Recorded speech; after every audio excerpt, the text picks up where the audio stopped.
Ya, 1 Korintus 15 ayat yang ke-20, demikian firman Tuhan, saya bacakan, Bapak Ibu bisa mengikuti.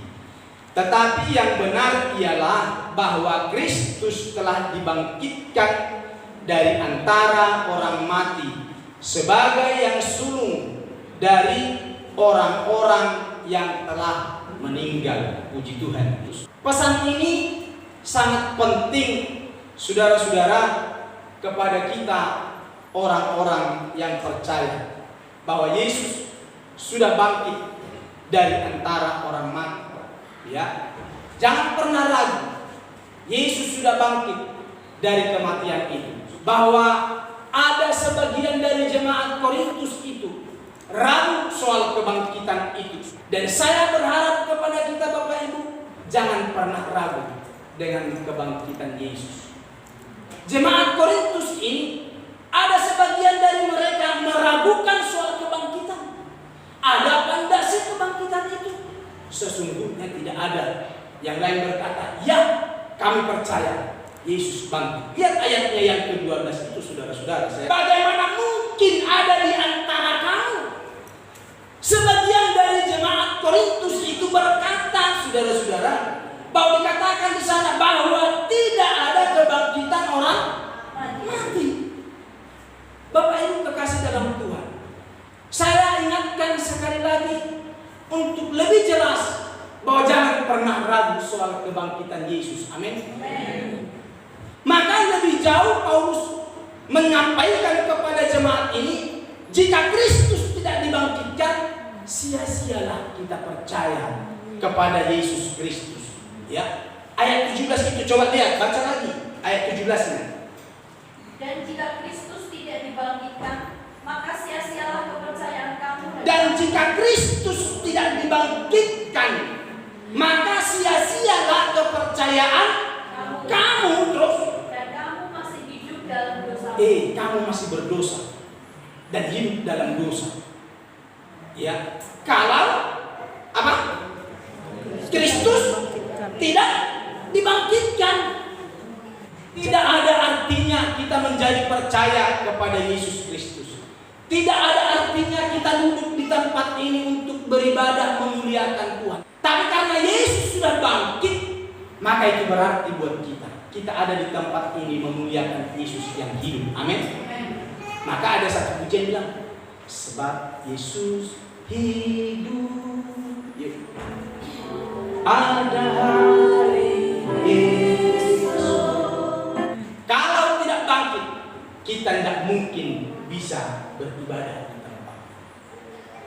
Saya ingat dalam kitab Ibrani pasal 9 ayat 14, di sana disampaikan, kalau andaikan Kristus tidak mati, kamu tidak bisa ibadah, tapi dengan kematiannya maka kita beribadah. Coba, benar enggak?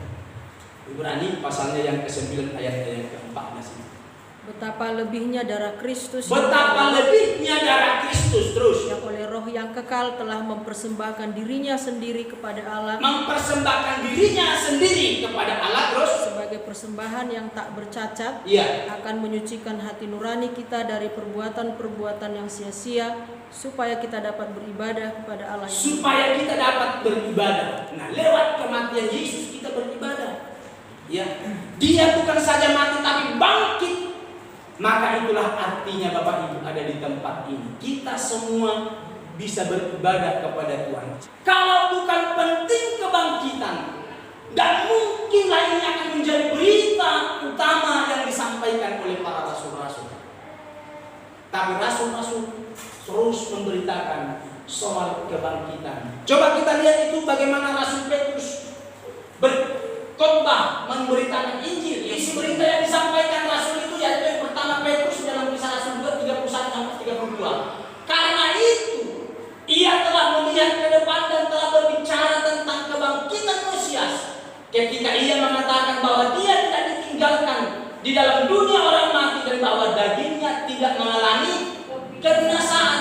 Yesus inilah yang dibangkitkan Allah, dan tentang hal itu kami semua adalah saksi. Kalau Bapak Ibu lihat itu adalah satu khotbah seorang rasul yang bernama Petrus. Dia berkhotbah kepada orang banyak. Dia beritakan soal kebangkitan Yesus.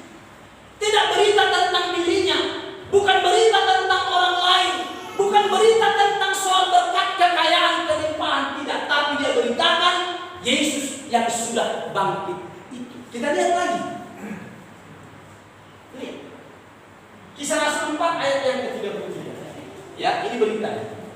Dan dengan kuasa yang besar,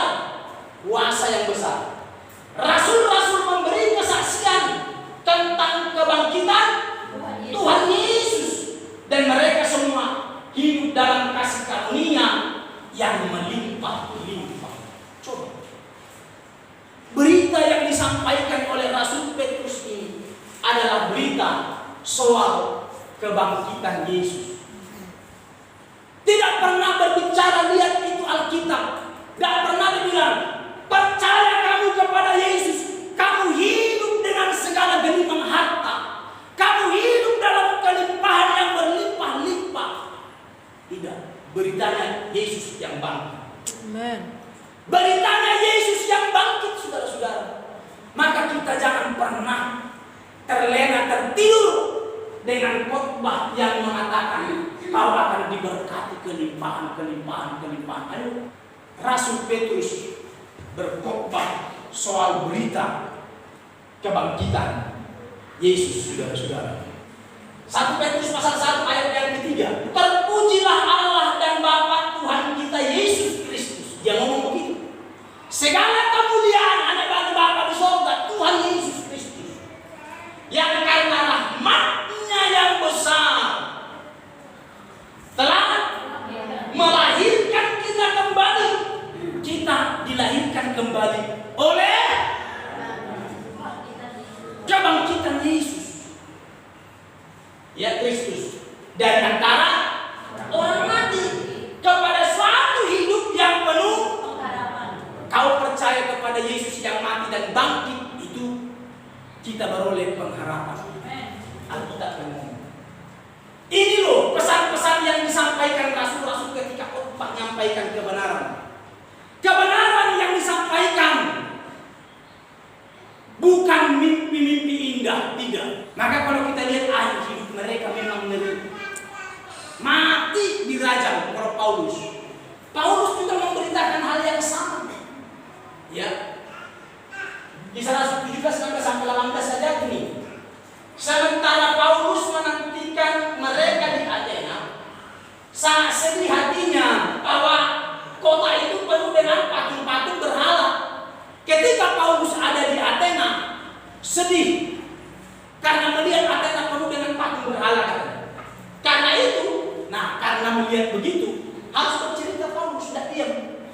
Karena itu, di rumah ibadat ia bertukar pikiran dengan orang-orang Yahudi dan orang-orang yang takut akan Allah. Apa ceritanya?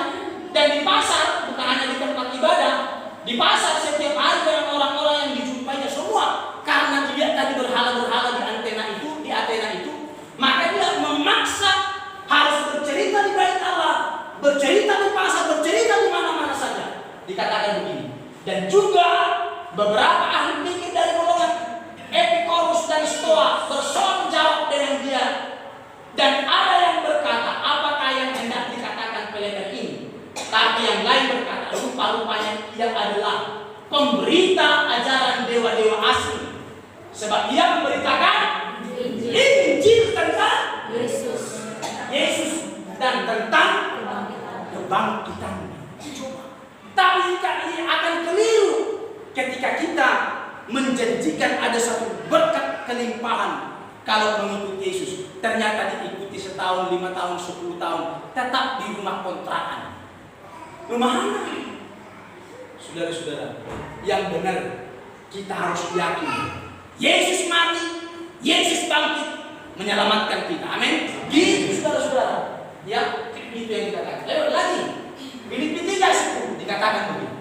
Yang kehendaki ialah mengenal, itu yang merindukan, mengenal Dia dan kuasa kebangkitan Yesus. Hanya itu, tidak yang lain. Dan persekutuan dalam penderitaannya, di mana aku menjadi serupa dengan Dia dalam kematian. Udah begini datang kepada Tuhan, udah benar saudara, tidak salah motivasinya, tidak melenceng motivasinya.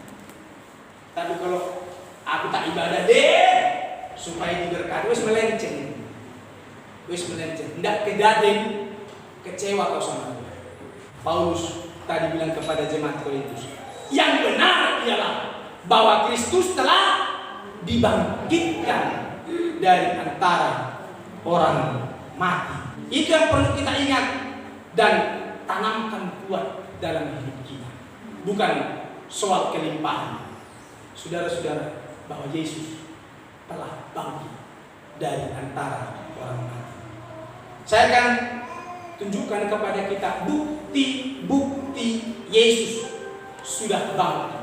Bukti kebangkitan Yesus yang pertama, sebelum kematiannya sudah diberitakan Matius 19 ayat 21. Pada waktu itu Yesus mulai menyatakan kepada murid-muridnya bahwa ia harus pergi ke Yerusalem dan menanggung banyak penderitaan dari tua-tua, ya, imam-imam kepala dan ahli-ahli Taurat. Lalu dibunuh dan dibangkitkan pada hari yang ketiga. Jelas, ya. Sebelum kematiannya dia sudah bercerita. Yesus mulai menyatakan kepada murid-muridnya bahwa dia harus pergi ke Yerusalem dan menanggung banyak penderitaan. Lagi-lagi itu saudara beritanya 1 Korintus 15 ayat 5-8 katakan bahwa ia telah menampakkan diri kepada Kefas dan kemudian kepada 12 murid. Pertama Kefas, lalu kemudian kepada 12 murid. Sudah 2 kali. Tadi yang Yohanes itu penampakan yang ketiga kali. Di sini kita lihat di 1 Korintus 15 ini Yesus pernah menampakkan diri kepada Kefas dan 12 murid. Lalu ayatnya yang ke-6 lihat ini. Sesudah itu ia menampakkan diri kepada lebih dari 500 saudara sekaligus. Kebanyakan dari mereka masih hidup sampai sekarang, mulai berapa di antaranya telah meninggal. Coba saudara. Dia menampakkan diri kepada 500 orang sekaligus. Nah, ini sudah ditampakkan, ditunjukkan dirinya. Dia bangkit. Ayatnya yang ke-7. Selanjutnya, ia menampakkan diri kepada Yakobus, kemudian kepada semua rasul. Tunjukkan lagi dirinya. Aku telah mati, aku bangkit. Ayat 8. Yang paling akhir kata Paulus, dari semua ia menampakkan diri juga kepadaku, sama seperti kepada anak yang lahir sebelum waktunya. Jangan pernah ragu yang semangat kita nyanyikan pujian. Sebab Yesus hidup, ada hari esok. Karena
Kita akan lihat yang berikutnya. Mengapa Rasul Paulus merasa perlu memberitahukan, mengabarkan pernyataan ini? Bahwa dikatakan tadi, tetapi yang benar ialah bahwa Kristus telah dibangkitkan dari antara orang mati.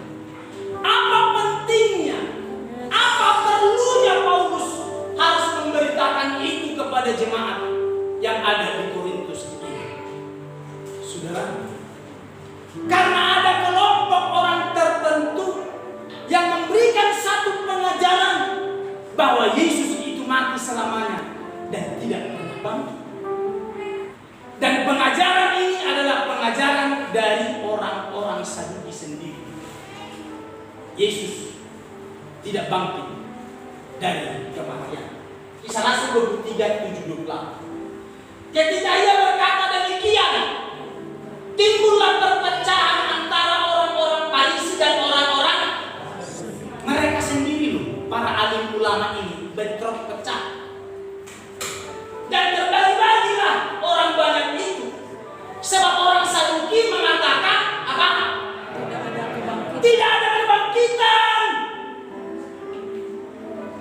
Orang Saduki tidak percaya dengan kebangkitan dan tidak ada malaikat roh. Tetapi orang Farisi mengakui dua-duanya. Lukas 20:27 Allah katakan, yuk baca. 1, 2, 3. Adalah kepada Yesus beberapa orang Saduki yang tidak mengakui adanya kebangkitan. Mereka bertanya kepadanya. Nah, tidak percaya kebangkitan ini Saduki. Percaya dengan kebangkitan Yesus. Ya, ini maka perlu Paulus itu membentengi jemaat-jemaat di mana dia melayani. Dan yang kita lihat ini kebetulan jemaat di Korintus. Yang benar ialah bahwa Kristus telah dibangkitkan. Yang benar itu. Jangan kamu dicuci otak. Yesus tidak pernah bangkit. Yesus bangkit. Itulah hebatnya Tuhan kita. Kalau kau tidak percaya kebangkitan, ayat 17 tadi, jika Kristus tidak dibangkitkan, sia-sialah kepercayaan kamu. Sia-sia kita duduk ibadah memuji menyembah Tuhan ini. Lebih baik di rumah, ya kan? Nonton, mungkin mancing, mungkin buat prakarya apalah yang bisa jadi uang. Saudara-saudara, ngapain di sini?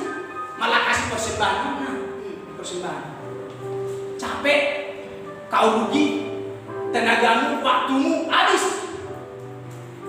Tapi karena Yesus bangkit, kita berterima kasih Tuhan, terima kasih. Kau kalahkan maut dan kau hidup. Kau janjikan hidup kekal kepada kami yang percaya. Itu saudara. Ya. Yang kedua, karena ada yang menyebarkan berita bohong, Yesus tidak bangkit, tapi dicuri murid-murid. Ini maka perlu jangan terus berkembang. Ketika mereka di tengah jalan, datanglah beberapa orang dari penjaga itu ke kota dan memberitahukan segala yang terjadi itu kepada imam-imam kepala. Tapi sungguh dulu, sebentar, mundur, saya tarik dulu. Tadi di awal sebelum kematiannya, Yesus sudah memberitahukan 3 kali dia akan mati dan bangkit pada hari ketiga. Nah ini sudah kita ingat di situ. Ya, ketika mereka di tengah jalan datanglah beberapa orang dari penjaga itu ke kota dan memberitahukan segala yang terjadi itu kepada imam-imam kepala. Ya guys. Dan sesudah berunding dengan tua-tua mereka, mengambil keputusan lalu memberikan sejumlah uang, sejumlah besar uang kepada saudara-saudara itu. Artinya di ayatnya yang ke-11 tadi, mereka sudah menyaksikan betul Yesus sudah bangkit. Maka diceritakan kepada imam-imam kepala, ya kan? Diceritakan. Setelah diceritakan, ini aja kita buat, kita bohongi aja rakyat, kita bohongi aja orang banyak. Yesus sudah bangkit. Maka katakan dulu tadi, sesudah berunding dengan tua-tua, mereka mengambil keputusan lalu memberikan sejumlah besar uang kepada serdadu itu, disogok dengan uang, duit. Ya ini kamu ngomong, ini kita beritakan, kita kasih sejumlah uang kepada Ini orang-orang ini. Lalu kalau ada tanya, Yesus dicuri malam waktu kami tidur. Tidak betul bangkit, hanya dicuri saja. Saudara-saudara, terus. Dan apabila hal itu kedengaran, perhatikan, oleh wali negeri, kami akan berbicara dengan dia, sehingga kami tidak beroleh kesulitan apa-apa. Kalau kedengaran sama wali negeri, lalu kamu ditangkap di sidang diadili, wes kami tanggung jawab. Itu loh para imam-imam kepala tadi. 15. Mereka menerima uang itu. Diterima? Terima, karena mereka terima uang itu dan berbuat seperti yang dipesankan kepada dia. Jadi berbohong tadi dicuri, iya. Dan cerita ini apa? Tersiar di antara orang Yahudi. Nah, sampai saat ini Yesus sudah mati tapi dicuri. Jadi kalau ada besok kau dengar di luar sana begitu, kalau kita sudah kuat dengan firman, kita baca firman, seperti apapun orang ingin menggeser kita, enggak. Yesus mati dan bangkit pada hari ketiga. Maka perlu Paulus memberi satu penegasan yang benar, ialah bahwa Kristus telah dibangkitkan dari antara orang. Mau disogok, mau dikapakno kamu, jangan pernah ragu. Yesus bangkit. Jangan pernah ragukan akan kebangkitan Yesus. Saat Maria Magdalena dan kawan-kawannya pun pergi untuk merempah-rempahinya Yesus, malaikat ngomong. Akan tetapi malaikat itu berkata dalam Matius 8:5-7 kepada perempuan-perempuan itu, janganlah kamu takut, sebab aku tahu apa? Kamu mencari Yesus yang disalibkan itu. Dia tidak ada di sini, sebab dia telah bangkit sama seperti yang telah dikatakan. Nah, sebelum mati aja udah pernah dibilang kan begitu. Mari, lihatlah tempat dia berbaring ini supaya kamu percaya. Lihat itu kuburnya. Dan segeralah pergi dan katakanlah kepada murid-muridnya bahwa ia telah bangkit dari antara orang mati. Ia mendahului kamu ke Galilea. Di sana kamu akan melihat dia. Sesungguhnya aku telah mengatakannya kepadamu. Aku tahu kamu datang ke sini mencari Yesus, tapi dia sudah bangkit. Amen. Yesus bangkit pada hari ketiga. Ini kebenaran firman. Ya, ini kebenaran firman. Dan Yesus berkata kita, yuk kita akan pujian sebab Yesus hidup, ada hari Yesus.